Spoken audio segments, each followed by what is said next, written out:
Nagbabalik ang BTV Balita Ngayon. Nagbabala ang Bureau of Immigration sa publiko laban sa mga naglipa ng scammer na nagpapatakbo ng peking website na humihingi ng bayad para sa registration ng e-travel o Electronic Travel Declaration System.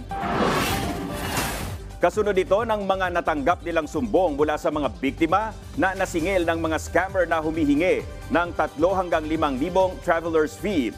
Iginiit ni BI Commissioner Norman Tansinco na libre ang registration sa e-travel platform. Hinimok ni Tansinco ang mga biyahero na magrehistro lamang sa official website ng pamahalaan na etravel.gov.ph. Hinimok din ni Tansinco ang mga biyahero na mabibiktima ng e-travel scammers na isumbong agad sa Cybercrime Investigation and Coordinating Center sa pamamagitan ng hotline 1326. Inanunso ng Manila International Airport Authority na aalisin na ang mga gang share sa NAIA Terminal 3 arrival pagkatapos ng Semana Santa. Ayon kay MIAA General Manager Eric Ines, ito ay batay na rin sa rekomendasyon ng mga opisyal ng Terminal 3 dahil ginagawang tambayan at tulugan ng mga upuan.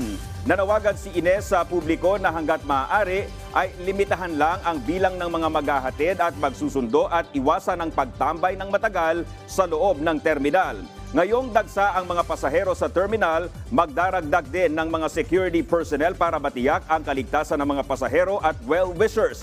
Matatandaang ilang magsusundo at maghahatid ng pasahero ang napaulat na nabiktima ng mga mandurukot o salisigang sa Terminal 3. Tanging ang NAIA Terminal 3 lang ang pumapayag na makapasok at tumambay ng matagal habang may inihahatid o sinusundong pasahero.